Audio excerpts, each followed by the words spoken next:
lapor untuk kita aktifkan kembali ke segmen lain gitu. Dari Kak Delon Dekers, keren namanya ya. Konsep pemakaian BPJS itu gimana sih? Ada BPJS tapi tetap bayar obat. Jadi obat itu menjadi tanggungan dari Vaskes. Kalau misalnya kakaknya udah berobat tapi masih tetap diminta bayar obat, boleh dilaporkan di pengaduan melalui aplikasi Mobil JKN atau ke kantor cabang terdekat. Tapi karena kalau BPJS ini kan kita ada obat yang masuk ke dalam Fornas. Kalau misalnya kakaknya udah konsul ke dokter, terus misalnya nih dokternya menawarkan obat paten lah gitu istilahnya ya, terus kakaknya mau, itu kan berarti udah nggak masuk ke dalam tanggungan BPJS, itu harus dibayar. Tapi kalau misalnya obat yang kakak bayar ini masuk ke dalam yang tanggungan BPJS, itu boleh segera dilaporkan, dilakukan pengaduan ke kantor cabang terdekat ataupun melalui aplikasi Mobil JKN bisa, ataupun melalui Pandawa bisa juga gitu. Untuk Kak Naila Zahwa, Kak aku ada rujukan ke Vaskes tingkat lanjut tapi nggak bisa daftarin antrian di Mobil JKN, kenapa ya? Itu kakak pastikan dulu di aplikasi Mobil JKN-nya udah milih nama kakak nih. Kemudian nanti dipastikan juga kalau statusnya itu kontrol ulang, itu harus di-online-kan dulu datanya sama pihak poli atau bagian PIPP rumah sakit gitu. Kak, BPJS nunggak 600.000 bisa dialihkan ke pemerintah Kak. Ini data kakak ini harus kita cek dulu ya. Kalau misalnya kakaknya di Aceh, kalau mau dialihkan ke tanggungan pemerintah Aceh itu harus menunggak dulu minimal 6 bulan. Kalau 600.000, kalau kakaknya kelas 2 udah 6 bulan kan, bisa. Nanti boleh ke kantor cabang bawa kakak sama surat akses layanan. Tapi khusus di Aceh ya, kalau di luar Aceh kita karena berbeda regulasinya, boleh dicek dulu ke kantor cabang terdekat gitu Kak. Kalau mau mindahin dari BPJS ke KIS sama mau masukin anak ke KIS, syaratnya apa aja ya Kak? Ini kakak boleh lapor aja, ini untuk dari Kak Holilah Kartika ya, itu boleh dilapor ke desa atau ke kelurahan, ke petugas registrasinya, dicek dulu apakah datanya itu masuk ke dalam data penerima bantuan gitu. Nanti pengajuannya dari desa bertingkat ya, berjenjang. Kak Naya Rizky, Kak suamiku kan BPJS-nya tetap bisa dari istrinya, nggak bisa digabung ke JKN karena dia masukkan ke bersambung dia komennya ya. Aduh Kak, karena ini dia karakter. Aduh Kak. Kak Risma _Arba, Kak gimana caranya menggabungkan BPJS saya dengan suami di Mobil JKN? Itu kalau kakaknya terdaftar di segmen yang sama, misalnya sama-sama penerima bantuan iuran pemerintah pusat atau sama-sama penerima bantuan iuran dari pemerintah daerah, itu bisa kita gabung. Nanti boleh lapor ke kantor cabang terdekat aja ya, di mana domisili Kak Risma gitu. Tapi kalau misalnya berbeda segmen, satu nih penerima bantuan iuran pemerintah, satu lagi penerima bantuan iuran daerah, itu tidak bisa digabung karena yang muncul di aplikasi itu yang satu segmen gitu. Untuk Kak Delon Dekers ini tadi sudah dijawab ya Kak. Untuk Kak Almahira Sanum, cantik enak Kak namanya ya. Kak, apa sekarang BPJS nggak pakai kartu? Benar, sekarang kakaknya bisa berobat menggunakan NIK, menggunakan KTP ataupun KK, asal status kepesertaannya aktif. Untuk cek status kepesertaan aktif atau tidak, bisa melalui aplikasi Mobil JKN, bisa melalui Pandawa, bisa melalui Pandawa di 08118165 seperti itu, mudah kan?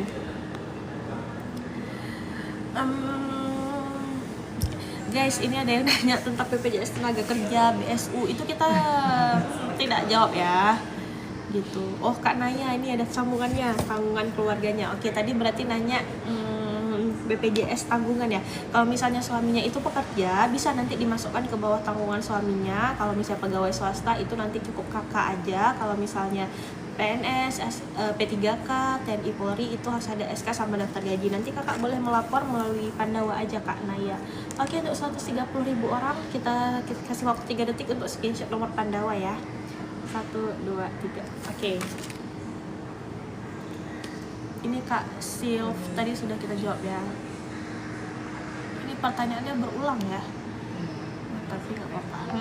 Tapi udah kita jawab ya Kak. Mana? Kak Fiona Milan, BPJS aku punya tunggakan Kak. Kalau aku ikut rehab masih bisa daftar BPJS tenaga kerja. Kak, sorry, BPJS kesehatan kita ya Kak. Mohon maaf itu nggak bisa jawab yang BPJS tenaga kerja ini. Kak, kalau matikan BPJS orang yang meninggal apa aja syaratnya Kak? Itu cukup dengan kakak sebelumnya dan surat keterangan meninggal atau akta kematian dari Dukcapil bisa, surat keterangan meninggal dari desa bisa, dari rumah sakit bisa. Gitu. Pelaporannya bisa melalui Pandawa aja ya di nomor ini. Jadi kalau misalnya nggak mau ke kantor cabang bisa melalui online. Kak, beneran mau ada pemutihan BPJS bagi yang menunggak Kak Akena Akio. Jadi kalau misalnya yang pemutihan ini kita belum ada info resmi dari pemerintah ya, kita menunggu info resminya aja. Nanti kalau memang sudah ada info resmi pasti akan diinfokan. Kak Taurus, Kak kode captcha lupa gimana? Kode captcha itu kode captcha itu dia otomatis Kak muncul di aplikasi, di refresh aja. Jadi nggak perlu diingat. Yang perlu diingat itu password dan PIN seperti itu. Kak, dari Kak Akbar Septiardi, Kak sekarang BPJS-nya dibayarkan pemerintah terus sekarang sudah jadi P3K. Selamat ya.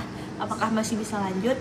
Bisa. Kalau sudah menjadi P3K itu dilaporkan saja KK, SK dan daftar gaji terbaru ke kantor BPJS terdekat. Gitu ya. Karena sebenarnya pelaporan P3K ini apalagi yang baru lulus itu kan pelapornya kolektif dari satkernya gitu. Tapi kalau misalnya memang satkernya tidak melaporkan secara kolektif, boleh ke kantor cabang terdekat aja gitu. Mohon maaf BPJS tenaga kerjaan kita skip ya pertanyaannya ya. Kak, kalau BPJS dari Kak Rama, kalau BPJS yang lama warna putih, kalau mengubah ke kartu baru yang baru harus bayar dendanya juga.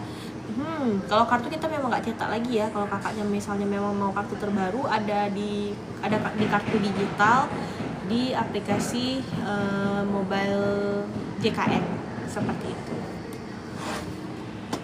Sebentar ya guys.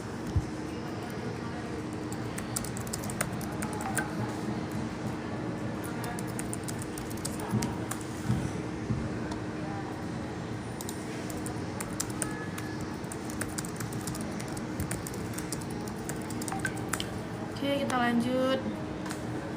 Kak, nenekku kan BPJS kesehatannya hilang. Terus saya cetak ulang pakai JKN kok jadinya kartu KIS ya. Iya, kalau kartu terbaru kita sekarang itu ya warna hijau ya Kak. Itu di aplikasi itu kartu terupdate. Kartu KIS itu dia kartu Indonesia Sehat. Jadi ya itu memang kartu BPJS sekarang. Itu segmennya apapun kartunya itu. Dari Kak Holilah, tadi aku nggak menerima bantuan sama sekali Kak, mandiri aku bayar, anak aku udah 14 bulan belum masuk BPJS atau KIS juga Kak. Kalau mandiri itu bayi baru lahir didaftarkan sejak dia lahir ya, jadi kalau dia sudah 14 bulan iurannya itu menggulung sejak bulan dia lahir. Seperti itu. Sumi, dari Kak Sumi, Assalamualaikum. Waalaikumsalam. Kak, kenapa dalam satu kakak saya dapat KIS tapi anak saya 3 kok bayar mandiri? Itu tergantung kuotanya Kak, mungkin data nih kakaknya masuk ke dalam penerima bantuan iuran, anaknya enggak, seperti itu. Jadi kan yang penerima bantuan iuran sebenarnya kan dia tergantung dari kuota dari pemerintahnya ya. Jadi ada nik yang nggak masuk dalam satu kakak, ada nik yang masuk, seperti itu. Ujung sana Bu, bisa belok kanan.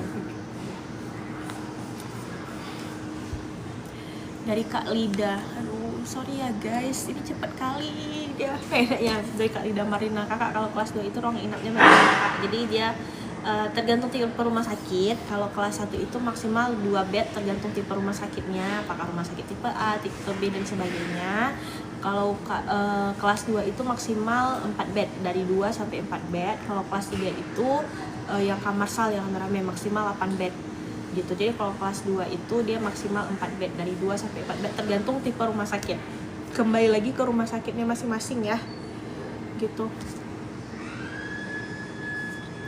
Guys, ini kan sebenarnya banyak pertanyaan yang dari mandiri mau ke punya pemerintah, yang sebelumnya punya tunggakan mau ke pemerintah gitu ya.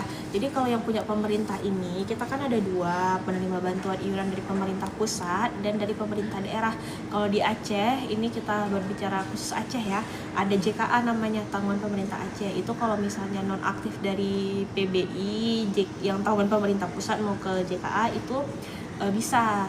Kalau ataupun dia sebelumnya nggak kerja lagi mau beralih ke JKA itu bisa, itu melampirkan kakak aja, nanti kita cek dulu datanya. Kalau dari PBI non aktif itu nanti harus ada surat akses layanan gitu. Tapi kalau misalnya yang di luar Aceh itu kan tergantung dari kebijakan masing-masing pemerintah daerahnya. Nanti kakaknya boleh langsung konfirmasi ke kantor cabang terdekat untuk ketentuannya gimana. Tapi kalau misalnya mau masuk ke dalam tanggungan penerima bantuan iuran pemerintah pusat yang dari dinas sosial, itu harus